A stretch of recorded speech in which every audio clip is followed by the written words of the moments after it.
3 years ago, Peyton McNabb was an all-star high school athlete, one of the best, preparing for a future in college sports.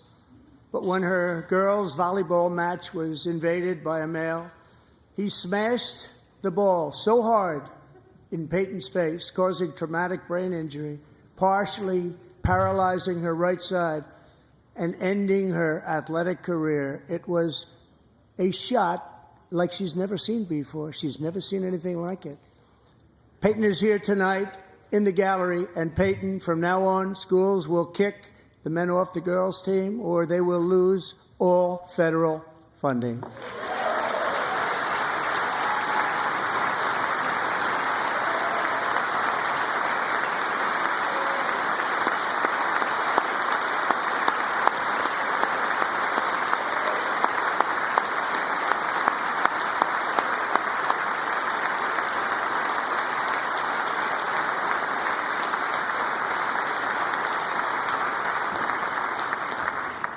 And if you really want to see numbers, just take a look at what happened in the women's boxing, weightlifting, track and field, swimming, or cycling, where a male recently finished a long-distance race 5 hours and 14 minutes ahead of a woman for a new record by 5 hours. Broke the record by 5 hours. It's demeaning for women, and it's very bad for our country. We're not going to put up with it any longer.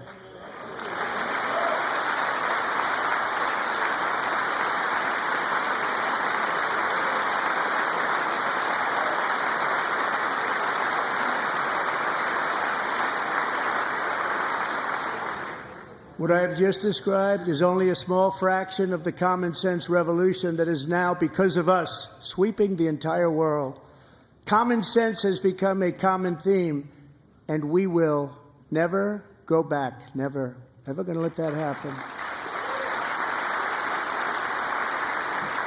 Among my very highest priorities is to rescue our economy and get dramatic and immediate relief to working families. As you know, we inherited from the last administration an economic catastrophe and an inflation nightmare. Their policies drove up energy prices, pushed up grocery costs, and drove the necessities of life out of reach for millions and millions of Americans. They've never had anything like it. We suffered the worst inflation in 48 years, but perhaps even in the history of our country. They're not sure. As president, I'm fighting every day to reverse this damage and make America affordable again.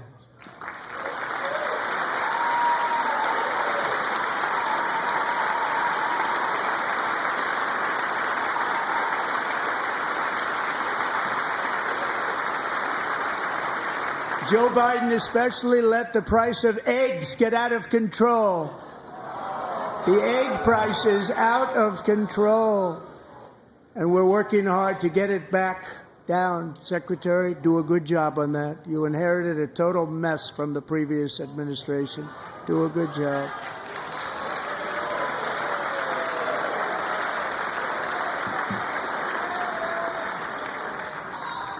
A major focus of our fight to defeat inflation is rapidly reducing the cost of energy. The previous administration cut the number of new oil and gas leases by 95%, slowed pipeline construction to a halt, and closed more than 100 power plants. We are opening up many of those power plants right now.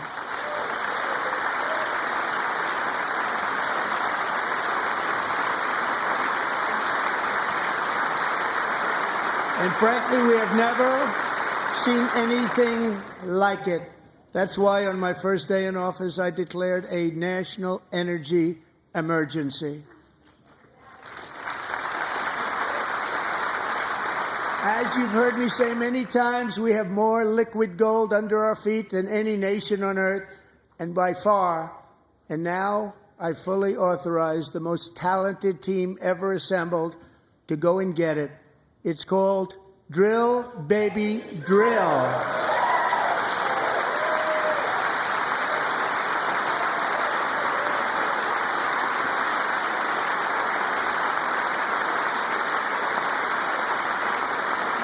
My administration is also working on a gigantic natural gas pipeline in Alaska, among the largest in the world, where Japan, South Korea, and other nations want to be our partner with investments of trillions of dollars each. There's never been anything like that one. It will be truly spectacular. It's all set to go. The permitting is gotten. And later this week, I will also take historic action to dramatically expand production of critical minerals and rare earths here in the USA.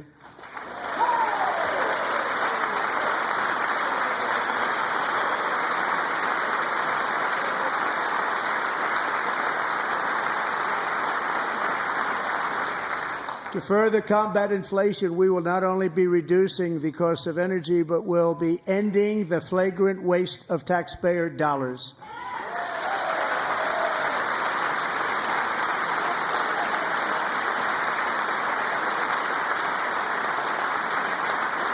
And to that end, I have created the brand new Department of Government Efficiency, DOGE. Perhaps you've heard of it. Perhaps.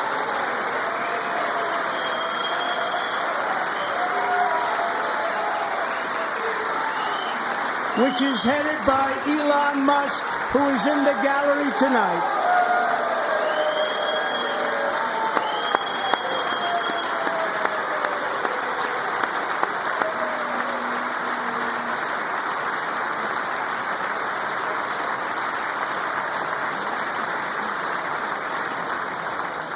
Thank you, Elon. He's working very hard. He didn't need this. He didn't need this. Thank you very much. We appreciate it. Everybody here, even this side, appreciates it, I believe. They just don't want to admit that. Just listen to some of the appalling waste we have already identified. $22 billion from HHS to provide free housing and cars for illegal aliens. $45 million for diversity, equity, and inclusion scholarships in Burma. $40 million to improve the social and economic inclusion of sedentary migrants. Nobody knows what that is. $8 million to promote LGBTQI+ in the African nation of Lesotho, which nobody has ever heard of. $60 million for indigenous peoples and Afro-Colombian empowerment in Central America. $60 million. $8 million for making mice transgender. This is real. $32 million for a left-wing propaganda operation in Moldova. $10 million for male circumcision in Mozambique. $20 million for the Arab Sesame Street in the Middle East. It's a program. $20 million for a program. $1.9 billion to recently created Decarbonization of Homes Committee, headed up, and we know she's involved. Just at the last moment, the money was passed over by a woman named Stacey Abrams. Have you ever heard of her? A $3.5 million consulting contract for lavish fish monitoring. $1.5 million for voter confidence in Liberia. $14 million for social cohesion in Mali. $59 million for illegal alien hotel rooms in New York City. He's a real estate developer. He's done very well. $250,000 to increase vegan local climate action innovation in Zambia. $42 million for social and behavior change in Uganda. $14 million for improving public procurement in Serbia. $47 million for improving learning outcomes in Asia. Asia's doing very well with learning. You know what we're doing. Should use it ourselves. And $101 million for DEI contracts at the Department of Education, the most ever paid, nothing even like it. Under the Trump administration, all of these scams And there are far worse, but I didn't think it was appropriate to talk about them. They're so bad. Many more have been found out and exposed and swiftly terminated by a group of very intelligent, mostly young people, headed up by Elon, and we appreciate it. We found hundreds of billions of dollars of fraud.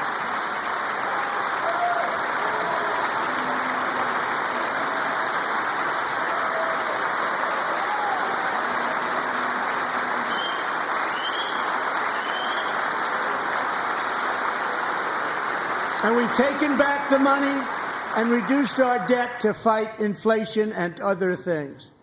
Taken back a lot of that money. We got it just in time. This is just the beginning.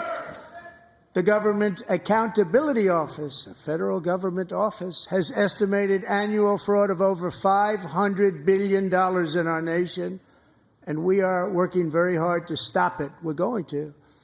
We're also identifying shocking levels of incompetence and probable fraud in the Social Security program for our seniors, and that our seniors and people that we love rely on. Believe it or not, government databases list 4.7 million Social Security members from people aged 100 to 109 years old. It lists 3.6 million people from ages 110 to 119. I don't know any of them. I know some people that are rather elderly, but not quite that elderly. 3.47 million people from ages 120 to 129. 3.9 million people from ages 130 to 139. 3.5 million people from ages 140 to 149. And money is being paid to many of them, and we're searching right now. In fact, Pam, good luck. Good luck. You're going to find it. But a lot of money is paid out to people because it just keeps getting paid, and nobody does, and it really hurts Social Security and hurts our country. 1.3 million people from ages 150 to 159, and over 130,000 people, according to the Social Security databases, are age over 160 years old. We have a healthier country than I thought, Bobby.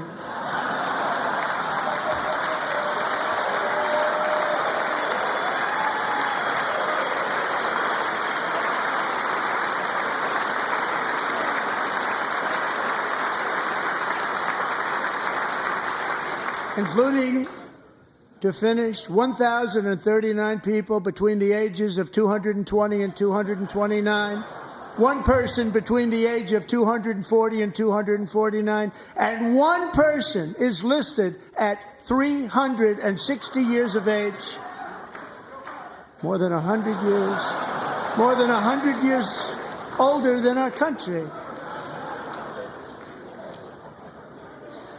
But we're going to find out where that money's going, and it's not going to be pretty. By slashing all of the fraud, waste, and theft we can find, we will defeat inflation, bring down mortgage rates, lower car payments and grocery prices, protect our seniors, and put more money in the pockets of American families.